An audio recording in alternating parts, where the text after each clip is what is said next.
ఈ సినిమాలోని ఇంత పెద్ద బడ్జెట్, ఇంత పెద్ద స్టేక్ ఉన్న ఈ సినిమాలో నాగార్జున గారు చూపించకుండా, రష్మిక గారిని ఏదో ఏడుస్తూ ప్లాట్‌ఫార్మ్ మీద ఇంట్రడక్షన్ ఇచ్చి, అండ్ ధనుష్ లాంటి హీరోని కూడా మీరొక బిచ్చగాడిగా ఓపెన్ చేసి, ఇదంతా చేయడానికి what was your real inspiration behind this అండి?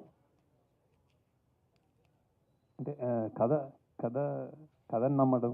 హౌ డిడ్ ఇట్ జనరేట్ అని అడుగుతున్నాను. ఏదైనా ఇన్‌స్పిరేషన్ ఉందా మీకు ఈ కథ ఇలా చెయ్యాలని?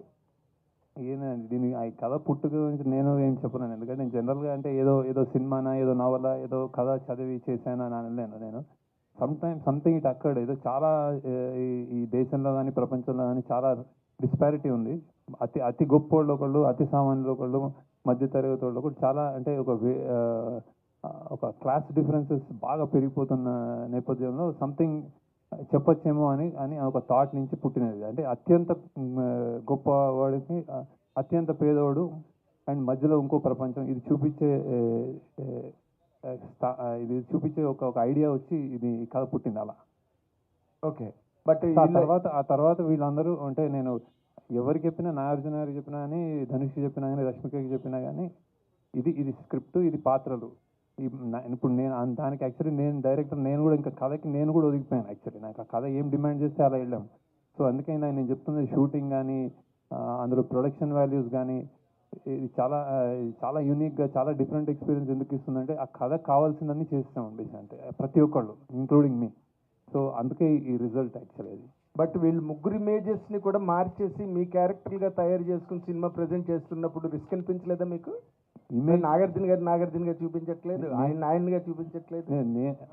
అదే అంటే అదే ఇమేజ్ అనేది, స్టార్స్కి ఇమేజ్ అనేది అన్నమయ్య చేసినప్పుడు ఇదే క్వశ్చన్ నాగార్జున గారిని అడిగితే ఏం ఆన్సర్ చేస్తారు, అదే ఆన్సర్ అనమాట ఇప్పుడు బేసిక్ అదే. సో ఇమేజ్ అనేది పాత్ర నుంచి వస్తుంది. ఆ పాత్రని ఎలా మనం ప్లే చేసాము, దానికి ఎంత పబ్లిక్ ఎంత అభిమానంగా చూసుకున్నారన్న దాని మీద నాగార్జున గారు, అన్నమయ్య అలా. సో నాగార్జున గారు శివ. సో పాత్ర నుంచే స్టార్డమ్ పెరుగుతుంది, పుడుతుందని నా అభిప్రాయం. సార్ ఇప్పుడు తండేల్ సినిమాతో చైతన్య కంటిన్యూ చేశారు, సక్సెస్. మీరు కంటిన్యూ చేశారు కుబేరాతోటి, నెక్స్ట్ లెనిన్తో కూడా. అంటే ఇది నామ సంవత్సరం అక్కినేని నామ సంవత్సరం అనుకోవచ్చేమో. నామ సంవత్సరం అక్కినేని నామ సంవత్సరం అనుకోవచ్చేమో. తండేల్తో సక్సెస్. తెలుగు సినిమా హిట్ నామ సంవత్సరం. సూపర్. అయితే సార్ ఇందులో రష్మిక సాంగ్ ఒకటి తీసారు, ఇందులో చాలా బాగుంటుంది సాంగ్. అది రన్ టైం తగ్గించి ఆ సాంగ్ పెట్టచ్చు కదా. ఫస్ట్ ఆ సాంగ్ చాలా బాగుంది. అది పిప్పి పిప్పి డీమ్ డూమ్ అనే సాంగ్.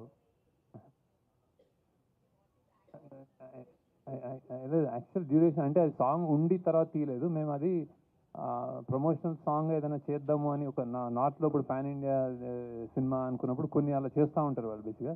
సో అలా స్టార్ట్ అయ్యి కానీ సినిమా పేసింగ్లో అది అడ్డుపడుతుందేమో అనుకుని మేము పక్కకి జరిగాము. సో ఇప్పుడు వేరే మంచి